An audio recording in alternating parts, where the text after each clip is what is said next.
action. Back at the dawn of time, about 1981, the whole world was about to drastically change. George Lucas and Steven Spielberg created Raiders of the Lost Ark, Ronald Reagan took office, but most importantly of all, Shigeru Miyamoto was working on a Popeye the Sailor Man game. Miyamoto worked for a small entertainment company that very few people knew about called Nintendo. The company had just recently made an arcade game called Radarscope. However, there was one big problem with this game that Nintendo had forgotten to fix. The game was bad, and nobody wanted to play it. This was a major problem because Nintendo liked money, but nobody wanted their Radarscope arcade cabinets. This then led Nintendo to make a rather brilliant business decision. Just make the bad game good. They would have their most talented game developer make a new game, and have people convert the Radarscope arcade cabinets to this brand new game.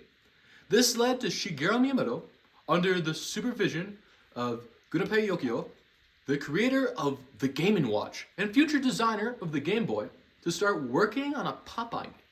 Unfortunately for them, though, was that they were not able to get the rights to Popeye. But as the old saying goes, when you aren't able to use a spinach-eating sailor from a cartoon for your new arcade video game that is meant to replace another arcade video game which was a total failure in the Western market, just replace the characters with an Italian carpenter, a big old monkey, and a damsel in distress. Shigeru Miyamoto took this saying to heart. This led to the creation of his protagonist of the game, a character he intended to use much more in the future, Mr. Video. Miyamoto had created this character with the idea that they would use him in many more video games in the future. Hence his name, Mr. Video. Not the most original name in the world. Calling your video game character basically Mr. Video Game is like if George Lucas decided to make Luke Skywalker's name Luke Space Opera. Name's a little bit on the nose, which is something Mr. Video had a lot of. Due to the fact that the arcade cabinet's graphics were in 8-bit, they gave Mr. Video a big nose and made him a chubby man in overalls. They did that so he would actually look like a human being and not some sort of stick man made of tiny squares. The graphics for this game were actually quite good for the time, considering that other games that released in this time period, protagonists would sometimes just be a square. He didn't even try to make them look like an actual person. Mr. Video also had an arch nemesis, a big old gorilla. The gorilla, who was definitely not King Kong, would throw barrels at Mr. Video. The gorilla became Donkey Kong, which is what the game was named after. His name is due to a mistake from Miyamoto. He thought of Donkey Kong as a silly ape and wanted to name him something that meant that. He thought that donkey meant silly or stubborn in English. However, quite surprisingly, it does not. It actually means a domesticated hoofed mammal of the horse family with long ears and a brain caul used as a beast for burden. I can see how someone could, confuse silliness and donkey. Makes sense. In early development, Mr. Video would have to dodge the barrels by climbing up and down ladders. He could also use a hammer to break the barrels. Later in development, they made it where Mr. Video would jump over the barrels instead. This whole jumping mechanic changed everything. I can only imagine what kids in 1981 thought when they first played this game. What? He jumps?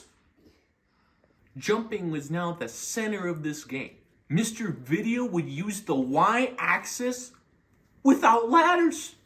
The gameplay was now you try to climb up this construction site and save the girl.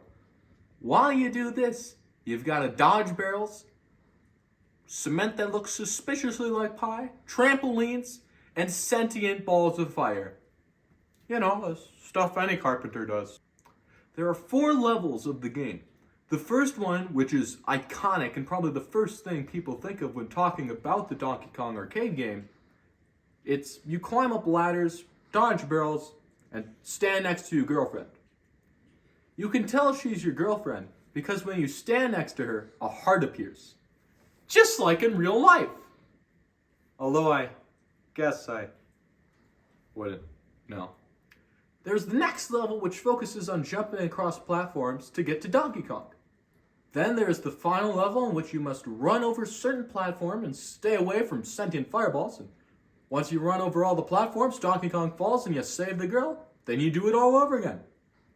It's a very fun gameplay loop, especially for 1981. However, that isn't actually all the levels. There is a secret fourth level that is only in the arcade version. You climb up ladders and there are conveyor belts with cement on them. Revolutionary stuff. Miyamoto and his crew finished the game and the Radar Scope arcade cabinets were converted to Donkey Kong cabinets. They were then put in all sorts of arcades and were a major success. The game would become incredibly popular and referenced in all sorts of different kinds of media. It really helped put Nintendo on the map as an actual contender in the video game world. Mr. Video's name was changed in the West to Jumpman, as he was a man who jumped. If they named me like that, I would be guy who talks about obscure things. Thankfully, neither Mr. Video nor Jumpman stuck as his name, but it would still be a bit before he was called what many know him as now. After the success of Donkey Kong, a sequel, Donkey Kong Jr., was made where Mr. Video made an appearance as the antagonist. The turns have tabled. He appeared in many Game & Watch titles. He also cameoed in many other Nintendo games. But it was then again time for Miyamoto to make another game starring Mr. Video. It was 1983. George Orwell fans were getting more and more excited. George Lucas finished his magnum opus Star Wars with its last movie ever, Return of the Jedi, making an absolutely perfect trilogy that people for years to come would wonder how George Lucas pulled it off. I can't even say that with a straight face. Why, George Lucas? Why did you make this? Star Wars prequels are bad.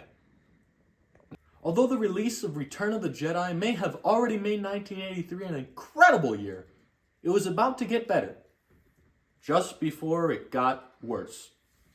Miyamoto and his team that worked on Donkey Kong were now working on a new game. This game, much like Donkey Kong, focused on jumping. One of the first major changes from Donkey Kong to this new game, that you definitely don't know the title of yet, is that Mr. Video would not die if he fell from too high. This change was suggested by his supervisor. Miyamoto was hesitant about that at first, but he eventually changed his mind. They also decided to change Mr. Video's profession. In Donkey Kong, Mr. Video wore overalls. Therefore, he should be a plumber. This also decided the setting for this new game. Instead of a building under construction, Mr. Video was in underground sewers beneath New York. Why New York? Why not? Mr. Video would also get a name change and a twin brother, as they wanted multiplayer to be the new gimmick of this game. Mr. Video was now Mario. There are many different legends that are told on why he was named that, but it's not really known which one is true, so just realize that his name became Mario, which is really all that matters. His twin brother was named Luigi. As Mario is an Italian-sounding name, so is Luigi. This led to the title of the game, Mario Brothers. The gameplay greatly differs from that of Donkey Kong. Instead of trying to get from point A to point B, the idea of the game is to kill all the turtles, crabs, and flies. This is a great gameplay concept, because who doesn't want to kill turtles? Unlike Donkey Kong, each level takes place in the same room. The room may never change, but the enemies and the number of them do. It is very similar to the game Joust. It also allows for two people to play at the same time, which was rare for games like that at the time. One player would take control of Mario, and the other would take control of Luigi. There were many new ideas and gameplay elements that were put into this game which have become staples of the Mario franchise. The idea of collecting coins was introduced in this game. The POW block was introduced, but most importantly, Mario's lust for turtle blood was introduced in this game. Although, the way he killed turtles was a little different from how he does it now. Instead of jumping on their heads, Mario or Luigi would first have to either hit the floor beneath their feet or hit a POW block, and then kick them off the screen before they were able to stand back up again. Just like how you kill turtles in real life. Once all the enemies are killed, you then move on to the next phase and do it again. It is a really, really fun game, and I've had many good times with my dad playing it. And it was also very good at getting people's quarters, which made Nintendo like it a whole lot. This game was not only put in arcades though, but was also sold on cartridges for the new video game system made by Nintendo, the Famicom. The Famicom was Nintendo's very first home video game console, in fact, which at the time had just recently been released. That's why it was new. Its name is a combination of the word family and computer. Really clever. It was only made in Japan though. We here in America were not ready for that yet. Donkey Kong was also ported to the Famicom.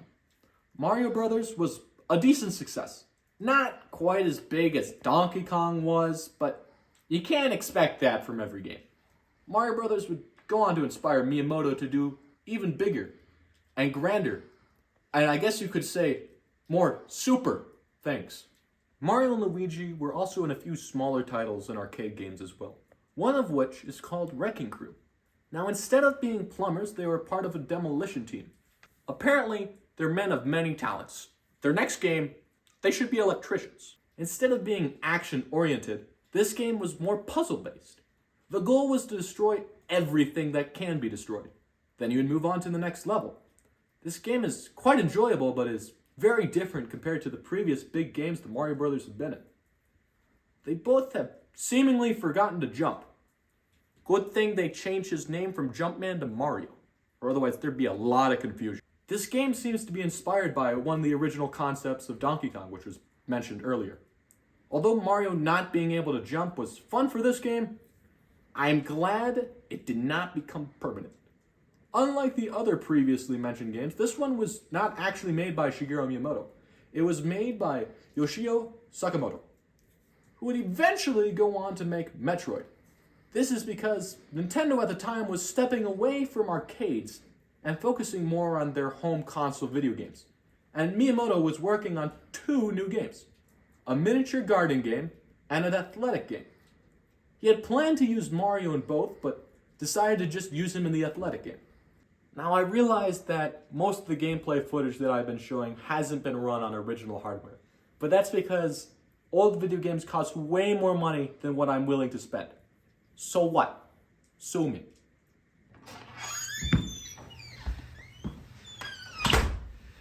Well, I'm $2 million in debt. Good thing I have this. Yes, Super Mario Brothers. That was the athletic game Miyamoto was working on. They decided to take Mario Brothers and make it super. Jerry Seigel and Joe Shuster tried that with Man. Look how well that turned out. The idea for this game is, instead of staying on just one screen, the whole world will scroll with you. The future is 1985. This game was on a completely different level than all Mario games before. This game even had its own story. A big bad dragon guy kidnapped the princess. Go save her. Shakespeare wishes he wrote something as good as that. This also changed who Mario's main antagonist was. Instead of fighting Donkey Kong, the big old monkey, he was fighting Bowser, the king of the turtles. Alas, poor Donkey Kong. I knew him well. The damsel in distress was also changed. Instead of Pauline, the girlfriend from Donkey Kong, Mario was saving Princess Toadstool, or as she was known in Japan, Peach. This game also added power-ups that let Mario go bigger and throw fire. And that's kind of it. But he can jump on things now. Unless they're spiky, then you die. Because that's how spikes work. You've got to jump over obstacles, jump on turtles, jump over lava, jump onto flagpoles, really just a whole lot of jumping. And of course, since Mario's a plumber, you can go through pipes, but not all pipes. Trying to explain this game to someone would probably make you look insane. There are 8 worlds in this game, and each world contains 4 levels. And if I did my math right, that means there's a lot of levels in this game. There are the first levels, which are always basic outside levels. There's the third levels, which are sky levels, and their fourth levels, which are a castle. What about the second levels? The second levels? Second levels don't follow any rules of logic. Sometimes they're underground. Other times they're underwater. They could be above ground. They could be whatever they want to be. The only somewhat consistent thing about them is that they have access to the warp zone. But only sometimes. Now, what exactly is the warp zone? Well, since during this time period you couldn't really save your game, the developers made secret areas where you could get to further worlds from early on. Essentially gaining back the process you had made earlier without having to do everything all over again. Or you could just always, use it and beat the game a lot faster and never actually have to see certain levels. It is one of those iconic gaming secrets that's so iconic that it really isn't a secret anymore. It's just more common knowledge. I'm glad none of my secrets are as well known as that.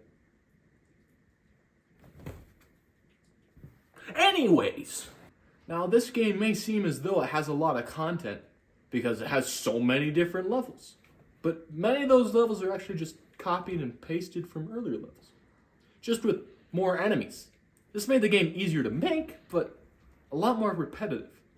This may hurt the quality of the game a little bit, but for gamers of 1985, this was really all they had. This was the pinnacle of home system video games. What else were those kids supposed to do? Play outside?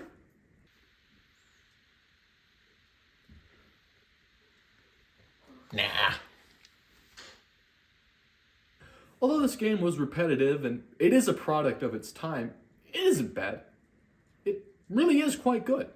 It's not a game that in modern days you constantly be playing, but it is fun to put on every few months or so and just beat it.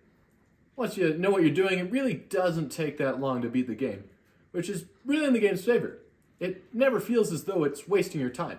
You put it on, play it for a few minutes, then put it away again. Then the cycle repeats. I know I've spent at least a few dozen hours repeating that cycle. I wonder why I'm single. The game was a super success in Japan, causing Mario mania. Famicom started selling like crazy, and Mario had made a name for himself. The theme, made by Koji Kondo, got lyrics and was sung by actual people who had lives. That knowledge keeps me up at night. Mario also got his own movie as well, which was direct to video and only released in Japan and only in Japanese. But that didn't stop me from watching it. I've seen worse. Take that on. I hate it so much. The game was also released in America on the brand new Nintendo Entertainment System, which was just the Famicom but rebranded for America. Super Mario Bros. Was a hit here as well, and saved video games. Video games almost stopped entirely in America due to the 1983 video game crash. But because of the huge success of Super Mario Bros. And Nintendo, video games didn't go extinct. That's right, PlayStation and Xbox fans. You only exist because of us Nintendo fans. Nintendo was no longer a video game company. They were the video game company. Man, this game was so great. I can't wait for the sequel. Super Duper Mario Brothers. I guess that works too. Yes, Mario and Luigi are back. And this time you can also play as Toad and the princess. For the story, Mario had a bad dream. Oh no! But then, the dream came true. Oh no! Now he has to stop Bowser. I mean, Wart. Wait. You don't jump on turtles anymore? You pick up these weird guys wearing masks? Why do you throw turnips at people? Why does that pink thing shoot eggs? What is this? This isn't Mario. You've changed, man. This game is so weird and drastically different from the first. And you may wonder, why is that? It's because this game isn't actually a Mario game. What? It's actually Doki Doki Panic. What exactly is Doki Doki Panic? I don't know. But I guess it's got something to do with turnips. Now, the game, even though it's not a Mario game, really feels like one. There's mushrooms, shells, and the levels are based on jumping. It was made by people who worked on Super Mario Bros. And was definitely inspired by the series. There are some gameplay differences, but if you like Super Mario Bros., you'll probably like this game too. Although this is an enjoyable game, it's not the original sequel to Super Mario Bros. The original sequel is actually Super Mario Bros. 2, or as it's known in America, The Lost Levels. Why is it called The Lost Levels? Because you're going to lose. A lot. Unlike the original Super Mario Bros., this game hates you. Miyamoto made this game with the idea that it would be a harder challenge for the games. He succeeded. This is why in America, Doki Doki Panic was made Super Mario Bros. 2. Because the real one was just too hard. The warp zones from the previous game? Well, there's new ones now. And they take you backwards. Yay! They also added a new power-up. Gee, I wonder what it does. It kills you? The game also removed multiplayer. Given the multiplayer in Super Mario Bros. Wasn't really that fantastic, but now instead you can either play as Mario or Luigi. Mario plays the same as he did in the last game, but Luigi can jump higher. But he takes longer to accelerate and has very bad traction. He should probably change what brand of shoes he buys. This has now become one of the main character traits of Luigi in future games, that he can jump higher than Mario. He also makes the game harder, because he's so slippery. Because this game needed to be harder. This game is so stupid hard and wants to ruin your life, kill your dog, and burn down the city you were born in. The game is near impossible to beat. I still beat it though. That means I'm better than you. This game really isn't the best in the world, but actually, that's about it. The game isn't that good. It still sold well. So you know what that means? They made a sequel! Super Mario Bros. 3. That's my favorite number! This game was meant to be Miyamoto's biggest project yet. It took over 2 years to make. That's like doing first grade twice! The game also cost over $800,000 to make. That's a lot more money than what I make. The game really tested the limits of the Famicom and the NES. Instead of having 8 worlds with just 4 levels, it had 8 worlds with a vast variety of levels. The game was huge in scope and much more complex. It also added a map to the game. Players have to move from the top-down perspective to get from level to level. What is this? A Zelda game? It is! Each level in the game was unique, and each world had its own theme. World 1 was the grass world. World 2 was a desert world. World 3 is a bunch of wetlands. World 4, things are big now. World 5, there's a tower you can climb and you go to the heavens. Who knew Mario would make a Bible reference?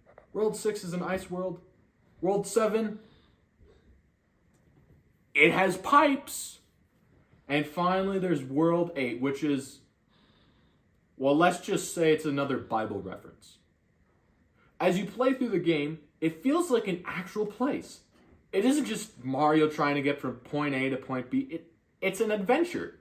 You can explore houses and get items. You have to chase down airships containing Bowser's menacing kids. You change back the kings of each world back to their original form. You get letters from the princess that contain items. There are also a ton of secrets to find.